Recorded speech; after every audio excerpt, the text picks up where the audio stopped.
Bonjour, c'est Tita de la classe de 1 HPS pour le bloc du lycée Edmond Rostand à Paris. Dans le cas des JPO, les élèves ont présenté les filières d'enseignement et les activités menées au sein de l'établissement. Dans ce podcast intitulé La marche en avant, nous allons vous décrire l'atelier salle propre en unité de stérilisation de l'instrumentation médicale présenté lors des JPO par les élèves de bac au HPS. Hygiène, propreté, stérilisation. Les étapes réalisées débutent par le tri, lavage des instruments suivi par le conditionnement et enfin par la stérilisation des dispositifs médicaux ou DM. Le traitement des dispositifs médicaux doit respecter le circuit de la marche en avant. Les instruments sont réceptionnés du bloc opératoire vers la zone de lavage. Une fois propres et désinfectés, ils seront conditionnés et stérilisés pour être utilisés au bloc opératoire.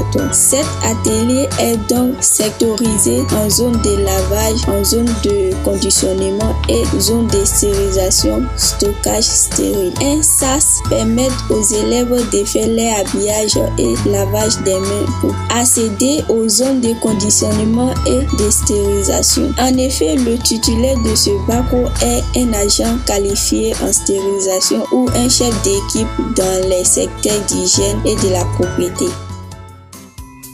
De l'autre côté, là, vous allez voir tout à l'heure, on a ce qu'on peut considérer comme un bloc opératoire dans lequel s'est passée une opération chirurgicale.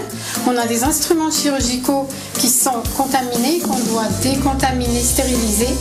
Ici, on est dans la zone de lavage. On a déjà dans un bac de pré-désinfection les instruments.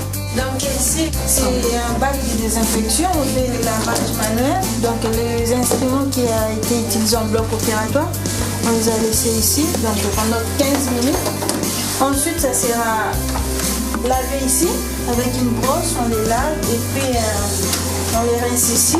Après, ça sera lavé là-bas. Dans un appareil qui s'appelle un laveur désinfecteur. Et après, on passe dans le sas de transfert. Et donc ça va aller dans l'autre zone qui est une zone propre, ce qu'on appelle la marche en avant. Et on ne doit pas croiser le sale et le propre. Les élèves, une fois qu'ils ont fini le lavage ici, ils ont transmis dans le sas de transfert les instruments qui sont déjà lavés.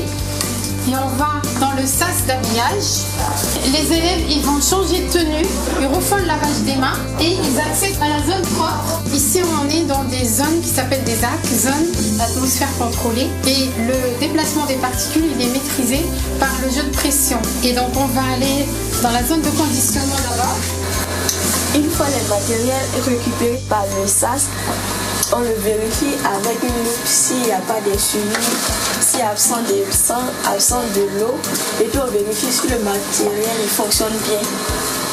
Ensuite, je récupère l'instrument qu'elle m'a donné, qu'elle a vérifié tout ça. Et voilà, je vais les conditionner. Donc il y a différents types de conditionnement. Donc il y a par sachet, par conteneur et par piège. Et je vais vous montrer après. Piège en bloc. Je vais vous montrer après comment ça se passe. Là, je vais vous montrer du coup par sachet. Du coup, ça c'est une soudeuse. Une thermosoudeuse. Donc ça permet de faire des sachets. Donc, ensuite, on regarde ici, au niveau ici du soudage, il n'y a pas de pliage, de trou. Si vraiment il n'y a rien pour que la repasse, tout ça. Ensuite, on la met dans le sas. Le transfert. Comme c'est écrit ici. Comme vous voyez ici, il y a les sachets, les pliages ici et les conteneurs. Ensuite, tout ça, on va les mettre dans l'autoclave qui va les stériliser. Et à chaque fois, ça tourne en boucle. C'est-à-dire qu'on va faire une opération, ça va faire tout le processus, ça va arriver là et ça va tourner. À chaque fois, c'est toujours la même chose. Voilà, c'était la marche en avant, podcast réalisé par les élèves du bac au HPS. On espère que cette émission vous a plu. N'hésitez pas à nous suivre sur notre chaîne. C'était Tita de la classe de 1 HPS pour le bloc du lycée Edmond Rostand à Paris. À bientôt pour de nouveaux podcasts.